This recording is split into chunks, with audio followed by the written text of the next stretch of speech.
Halo Sobat Finansial, Anda menyaksikan Editorial Point, program favorit Anda yang mengulas peristiwa terkini dari sudut pandang baru serta menyeluruh. Saya Jacob Tobing yang akan memandu acara bersama senior, juga pemimpin redaksi kabarbursa.com Bapak Uslimin Usle. Nah, berbicara soal peristiwa, lakon elit politik soal konsesi tambang untuk dikelola oleh Ormas memasuki babak baru. Anda pasti sudah bisa menebaknya. Iya, ini soal Muhammadiyah yang memutuskan untuk menerima tawaran mengelola izin usaha pertambangan atau IUP dari pemerintah. Kabarnya, pengelolaan tambang ini merupakan bagian dari upaya untuk memperkuat dakwah. Pernyataan ini disampaikan oleh organisasi yang baru saja menarik dana simpanan diperkirakan mencapai 15 triliun rupiah dari Bank Syariah Indonesia.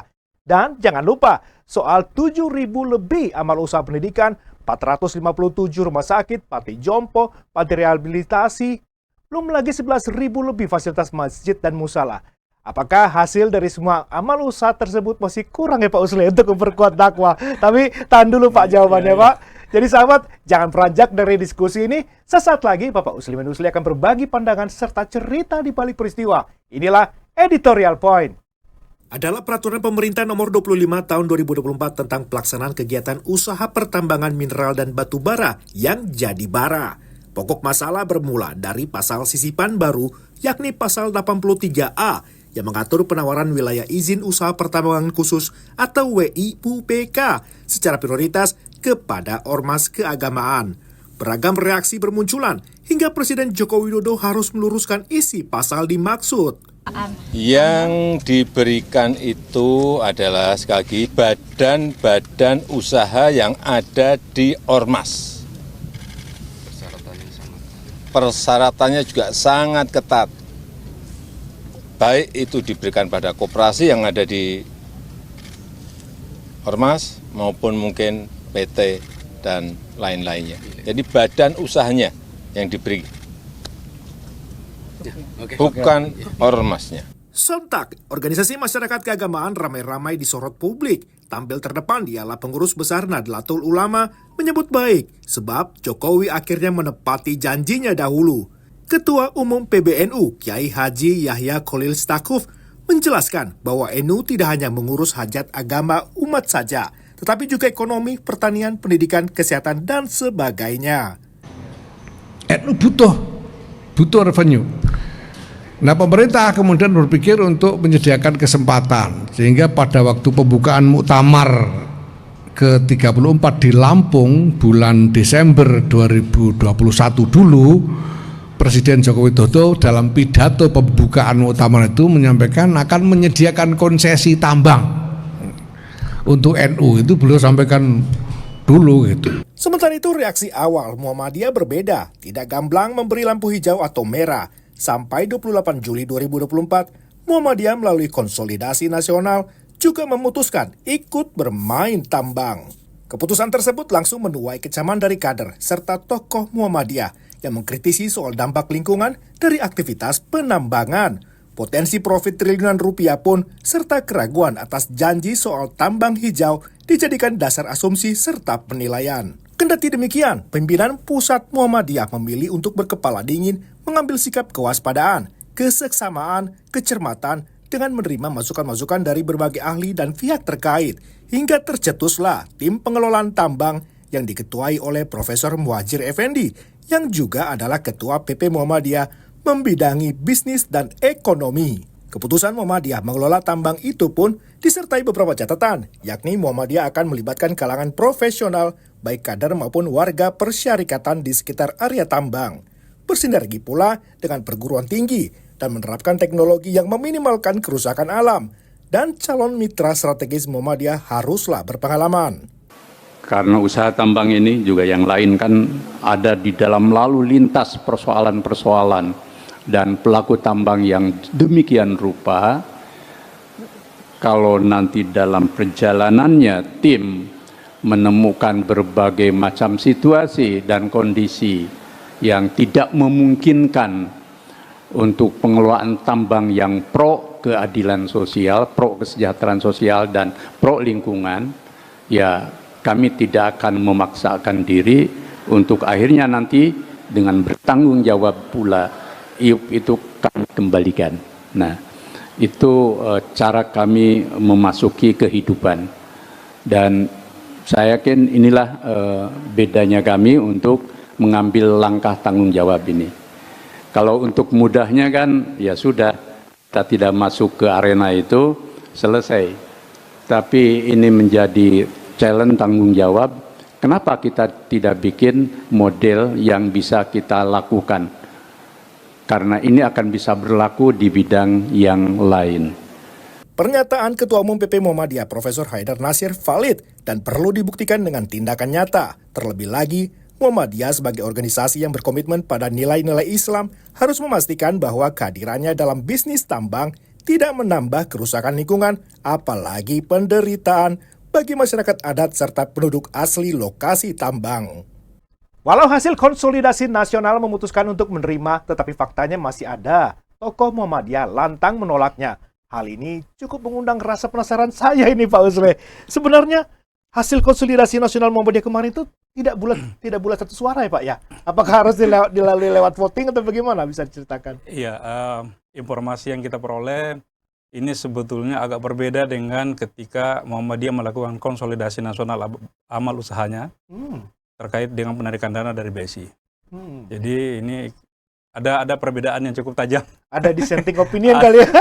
Ibaratnya. Entah benar atau tidak, ya hanya kawan-kawan IPP Muhammadiyah yang bisa mengklarifikasinya.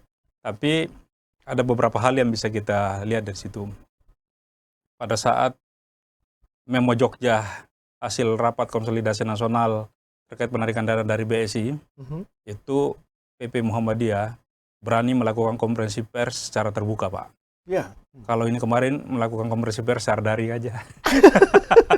Tidak tatap muka Pak ya? Ya, tidak secara langsung, tidak belak-belakan seperti ketika pada kasus Bank Syariah gitu ya. Padahal ini sangat bisa jadi kenapa seperti itu, karena sebelumnya sikap Muhammadiyah kan agak keras. Ketika di akhir Mei, awal Juni, pemerintah mengatakan akan memberikan hadiah kepada ormas keagamaan untuk mengelola tambang. Nah itu sejumlah tokoh Muhammadiyah kan dengan tegas mengatakan Muhammadiyah tidak akan mengambil itu. Karena itu terlalu jauh dari peran dakwah betulnya. Lantas apa sih Pak yang bisa merubah pikiran para pimpinan dan jadi peserta konsolidasi itu Pak? Jadi kalau kita membaca susunan tim pengelola tambang itu kelihatan sekali. Kira-kira kenapa bisa Muhammadiyah tiba-tiba menjadi goyah dan terpesona dengan daya pikat tambang. Ya, jadi kalau di dalam Islam itu para guru-guru kita di madrasah-madrasah, para ulama-ulama mengingatkan yang bisa menggoda iman itu ada 3 tah. Apa tuh Pak? Harta, tahta, wanita. Tapi kali ini untuk Muhammadiyah ada tah yang keempat. Apa itu Pak? Tambang. Wah, bisa saja. Jadi goyah imannya karena tambang. Jadi selain harta, tahta, dan wanita juga ada karena tambang. Nah ini khusus Muhammadiyah ini karena tambang. Emang bisa dapat berapa sih Pak dari bisnis tambang nah, itu Pak? Itu dia. Itu kan masih harus dihitung kira-kira berapa dana yang harus digelontorkan untuk mengelola itu dan berapa yang akan diperoleh. Nah ini kemudian kan para elemen-elemen muda Muhammadiyah itu sudah menyampaikan protes dari hari ke hari nih, protesnya jalan terus. Bahkan di Jogja itu sampai ada demo menggunakan mobil ambulans lasis. Saking geramnya mereka dengan keputusan ini. Kenapa harus kita ikut-ikutan mengelola tambang? Kenapa Pak alasannya Pak? Nah pertentangan itu adalah karena yang namanya tambang pasti merusak lingkungan kan. Itu satu. Merusak alam. Merusak alam itu sama dengan mengingkari prinsip dasar dan substansial fundamental dari dakwahnya Muhammadiyah. Dakwahnya Muhammadiyah itu adalah melestarikan alam, menjaga alam. Dengan tambang itu merusak alam. Tambang hijau itu bagian dari dakwah juga Pak? Iya, bagian dari dakwah. Tapi apakah betul Muhammadiyah akan sanggup melakukan itu? Sementara lahan konsesi yang akan diberikan ke Muhammadiyah seperti yang disampaikan oleh Menteri Investasi, itu adalah bekas lahan dari sejumlah pemegang hak konsesi, itu di ex lahan PKP 2B, yang sudah direhabilitasi atau masih dalam bentuk lubang-lubang? Ya, itu antara lain. Jadi memang, ya contoh ada sejumlah pengusaha tambang yang mengelola itu. Dia memiliki hak konsesi 87.000 hektar. Yang dia mampu kelola baru 23.000 hektar. Nah, sisanya itu akan diserahkan. Tapi kan kemudian kerusakan itu kalau kita jalan-jalan ke Kalimantan, di bekas tambang itu semuanya, itu kerusakannya itu saling berkait, Pak. Ada yang memang belum digarap, yang belum sanggup digarap karena oleh para pengusaha tambang yang pemegang hak itu. Itu karena pasar tidak sampai kan gitu. Harga naik turun, biaya produksinya seperti apa, sehingga kemudian tidak digarap semua.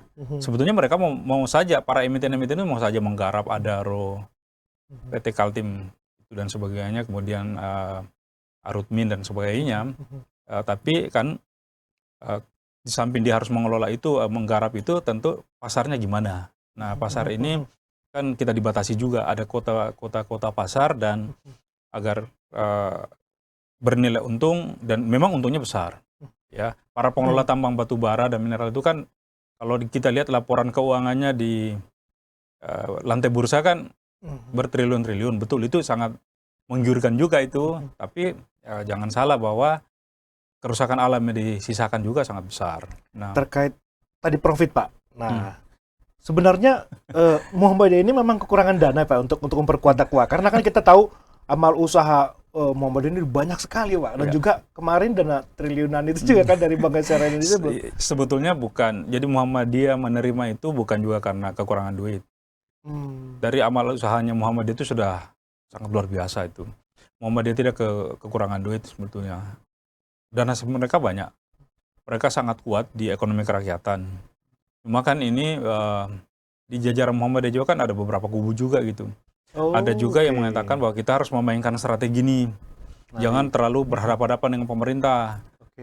Rezim Jokowi sudah akan berakhir, akan masuk rezim Prabowo. Masa di 10 tahun kita di luar, yang Pak Prabowo ini kita akan tidak masuk lagi. Padahal hubungan kita di timnya Pak Prabowo kemarin kan ada juga banyak tokoh-tokoh Muhammadiyah di situ. Nah, yang merupakan agen-agen gitu, Pak. nah itu boleh dibilang seperti itu. Nah, masa ya kira-kira perdebatannya kurang lebih itu. Masa kita akan terus berada di luar? Gimana nih tidak nikmatnya kita berada di luar? Tapi ada juga mengatakan, lah kita di luar pemerintahan juga aman-aman aja selama ini. Dan usaha-usaha kita aman-aman aja. Tapi kan tentu pergerakan sama seperti yang sering kita nonton di video tuh, di salah satu podcast, bagaimana salah satu tokoh bangsa mengatakan, ketika saya berada di luar kekuasaan, banyak unit usaha saya tidak jalan. Nah, itu juga dirasakan oleh mungkin Muhammadiyah. Mereka bisa jalan, tapi akan berasumsi bahwa kalau masuk pemerintahan, geraknya itu akan jauh lebih kencang. Jadi ini ada juga yang mengatakan bahwa ini adalah strategi komunikasi politik yang dicoba dibangun oleh Muhammadiyah dengan mencoba untuk, ini kan tawaran. Muhammadiyah tidak meminta. Pemerintah yang menawar-nawarkan. Ya, dan tawaran ini bukan hanya ke Muhammadiyah, ke seluruh ormas keagamaan. Meskipun ada ormas keagamaan yang secara tegas menolak. Muhammadiyah juga para tokoh-tokohnya di awal menolak juga. Tapi kemudian setelah melalui perdebatan di dalam konsolidasi nasional dan di luar dari konsolidasi nasional itu hanya untuk menyatukan persepsi aja. Sudah ada keputusan bahwa nanti kita seperti ini. Soal keputusan itu, Pak, apakah itu absolut? Atau memang ada diberikan waktu untuk evaluasi, kemudian ada bisa untuk revisi dari keputusan itu sejak menjadi keputusan hasil konsolidasi nasional, itu menjadi keputusan absolut. Dan itu bahwa akan dilakukan evaluasi, iya, setelah dijalankan. Tapi kan ini juga Muhammadiyah baru menyatakan akan menerima izin usaha pertambangan itu. Nah, mereka tentu tim yang dibentuk ini, timnya kan Prof. Muhajir ya. Punya sepak terjang yang luar biasa. Ada Pak Mukti juga di situ. Nah, mereka ini pasti begitu jelas lahan mana yang akan dikasih, tentu mereka akan melakukan studi lapangan, akan melihat kondisi lapangan seperti apa. Makanya Pak Asrul Tanjung itu berani mengatakan bahwa kita nanti dalam mengelola tambang adalah tambang hijau. Nah, itu dengan asumsi bahwa lokasi tambangnya adalah lokasi tambang dari bekas ex-PKP 2B itu yang belum digarap. Ini kan pengelola PKP 2B itu tidak semua mampu menggarap lahannya. Ya, seperti tadi ada berapa puluh ribu hektar, tapi yang bisa digarap hanya sepertiganya. Nah, kalau kemudian yang dikasih lokasinya itu dikasih ke yang belum digarap sama sekali, ya itu adalah ada peluang lah bahwa dia baru memulai dari nol dan tidak menambah kerusakan. Tapi manakala yang dikasih ke Muhammadiyah itu adalah bekas tambang yang sudah rusak, dia tinggal melanjutkan. Nah itu kan berarti lahan yang sudah rusak. Nah gimana kira-kira Muhammadiyah akan datang ke situ hanya melakukan rehabilitasi, reboisasi dan sebagainya? Tidak mungkin. Karena pasti biayanya cukup besar. Sangat besar. Iya. Terkait regulasi Pak, PP nomor 25 tahun 2024 itu kan bertentangan dengan Undang-Undang nomor 23 tahun 2020 terkait telangnya Pak ini, masalah lelang ini. Apakah ini yang dimaksud sebagai jebakan Pak oleh sejumlah tokoh Muhammadiyah Pak? Atau cuma sekedar kecemasan doang aja? Ya, jadi paling tidak kalau Muhammadiyah masuk di sini ada masalah ya dia akan ikut menanggung masalah itu. Nah, tentu para pengurus Muhammadiyah yang ikut di konsolidasi nasional itu untuk memutuskan terima atau tidak terima izin usaha pertambangan ini, mereka sudah pasti sadar itu. Kita ini memasang leher ke tali jeratan. Nah, pasti ada juga yang menjamin, oh, kita tidak dijebak nih. Ini mumpung masa kalau kita mau dijebak, ya tidak mungkin hanya Muhammadiyah dijebak, itu NU juga sudah nerima kan gitu. Nah, jadi ya terserah, nanti waktu akan menjawab itu, apakah itu jebakan, jeratan, atau betul-betul balas budi. Tapi yang pasti, pemerintah melalui Menteri Bahlil Lahadalia, itu sudah mengatakan bahwa Muhammadiyah, ormas keagamaan Muhammadiyah juga dikasih, itu sebagai wujud apresiasi pemerintah atas berbagai usaha yang dilakukan Muhammadiyah, khususnya di bidang sosial dan pendidikan, yang luar biasa dalam memajukan pendidikan di Indonesia. Ya, seperti disebutkan tadi, aset-aset Muhammadiyah itu cukup banyak sekali, ratusan triliun kan. Nah, karena itu pemerintah mencoba berbaik hati. Menurut Menteri yang menjadi agen dari pemerintah, apakah betul seperti itu atau justru ini menjadi sebuah jebakan menarik Muhammadiyah karena gerbongnya pemerintah ya yang terkait dengan kerusakan lingkungan, sampai ada seorang kader Muhammadiyah membuat surat terbuka untuk para seniornya di PP Muhammadiyah menjelaskan secara detail. Itu kita bisa lihat semua di media sosial. Lah itu kan waktu yang akan menjawab Pak Yakob. Gitu ya. Nah, jadi ini pertaruhannya ya, kalau yang namanya tambang memperbaiki alamnya yang sudah rusak itu tidak bisa selesai. Tidak seperti Roro Jonggrang yang minta dalam semalam harus selesai candinya kan seperti itu Pak. Memperbaiki kerusakan alam itu tidak segampang itu. Betul Pak. Nah, menyinggung tadi soal politik balas budi Pak. Lalu pemerintah apa tidak melihat peran dari masyarakat adat dan penduduk asli Pak yang memberikan tanahnya itu untuk konsesi tambang? Ya, jadi begini. Pemerintah tentu sudah menghitung itu, ya, bahwa selama ini masyarakat adat belum dikasih, boleh jadi karena dianggap mereka tidak mampu memenuhi sejumlah kriteria. Sementara hukum itu, Pak, ya, sementara ormas-ormas keagamaan yang memang punya infrastruktur yang kuat itu pasti memiliki, apalagi Muhammadiyah kan punya badan usaha, amal usaha yang super lengkap ya. Bahkan boleh dibilang tanpa pemerintah pun infrastruktur Muhammadiyah itu bisa menggantikan peran pemerintah. Saking lengkapnya mereka. Swadaya mereka luar biasa sekali di bidang pendidikan, di bidang apa semuanya, keagamaan. Nah, karena itu dia ditawarkan. Apakah mau diterima atau tidak? Ya pemerintah mengatakan, ya kan kami tawarkan. Kalau kamu ambil, tentu harus menerima dengan segala risiko dan konsekuensinya. Nah itu, jadi, nah kemudian kita lihat di tim pengelola tambang itu kan ada orang pemerintah di situ, kan ada menteri di situ. Yang ketua tim pengelola tambang yang ditunjuk kemudian kan adalah menteri koordinator kan di bidang pembangunan manusia dan kebudayaan.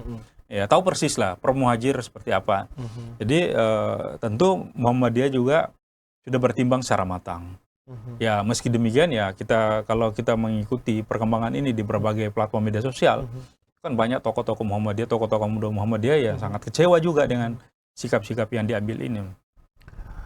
Oke, selesai konsolidasi nasional, selanjutnya apa Pak? Apa Muhammadiyah yang berbadan hukum dengan badan hukumnya langsung mengelola tambang atau menggandeng mitra atau bagaimana Pak? Itu kan ada prosesnya, akan ada proses tindak lanjut dengan Kementerian Investasi, dengan Kementerian ESDM, Energi Sumber Daya Mineral, bagaimana harus memenuhi kualifikasi dan sebagainya, baru kemudian bisa jalan. Dan tentu Muhammadiyah sudah mempersiapkan itu dengan telah membentuk tim pengelola tambang.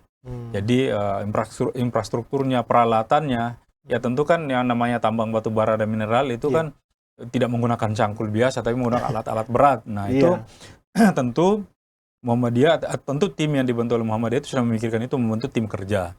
dan kemudian ada juga tim administrasi dan tim hukumnya.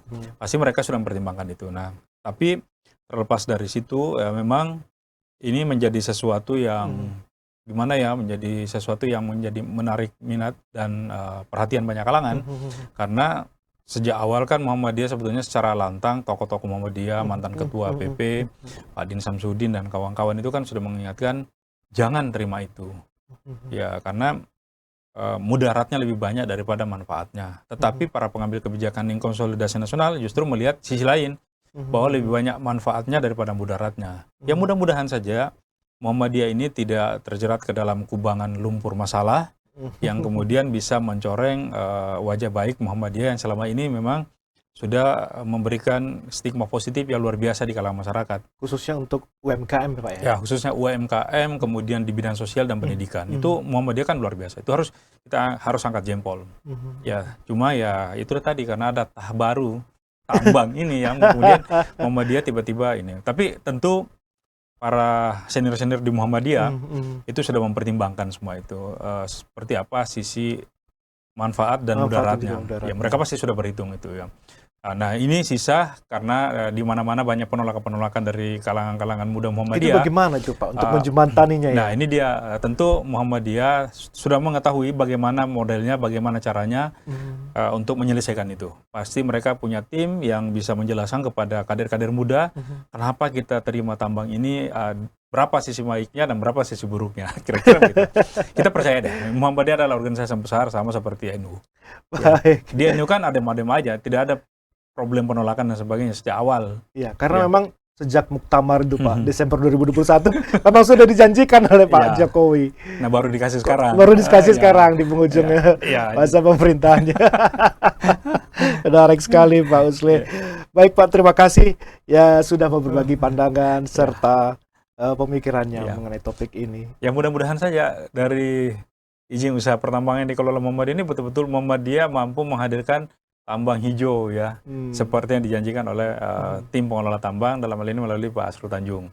Di dalam konferensi pers, ya kita berharap aja Muhammadiyah dengan segala kiprah baiknya selama ini mampu menularkan kiprah baik itu ke area tambang, pertambangan. Dan pertaruhan itu semuanya ada di pundak Pak Muhadjir. Apalagi beliau adalah sebagai Menteri Koordinator Pembinaan Manusia, Pembangunan Manusia dan Kebudayaan kan gitu. Ordal ya Pak ya. Iya, orang dalam. Jadi kita yakin dan kader kemuhammadiyahan Pak Prof Muhadjir tidak perlu diragukan lagi. Jadi saya yakin beliau senior kita satu itu pasti sudah bertimbang secara baik, matang dan benar melalui salah istihara insya Allah. Lalu kemudian mereka mengambil keputusan ini. Nah, sisa bagaimana memberikan penjelasan kepada kader-kader muda Muhammadiyah yang sudah terlanjur kecewa dan patah hati dengan keputusan kenapa kita harus goyah dengan tahap keempat. Padahal selama ini untuk menghadapi tahta, harta, dan wanita sudah lumayan berat, tambah lagi dengan tambang. Ternyata dengan tambang 3 tahap pertama kita tidak goyah, Muhammadiyah tidak goyah, tapi pada tahap yang keempat yang baru ini tiba-tiba goyah. Ya, semoga bisa berakhir baik Pak ya. Mudah-mudahan. Terima kasih Pak. Terima kasih Pak Usle. Oke, makasih Pak Yakob. Jadi demikian sahabat, terima kasih untuk kebersamaan Anda hingga akhir acara. Semoga topik pembahasan kali ini bisa menambah informasi, juga memperdalam persepsi. Jangan lupa sampaikan pendapat Anda di kolom komentar kami, sebab kami selalu membaca serta memberikan respon pula. Klik like, subscribe, serta aktifkan lonceng notifikasinya untuk membangun serta kelangsungan program ini. Jadikan kabar bursa.com sebagai rujukan berita serta inspirasi Anda. Saya Jacob Tobing undur diri, sampai jumpa.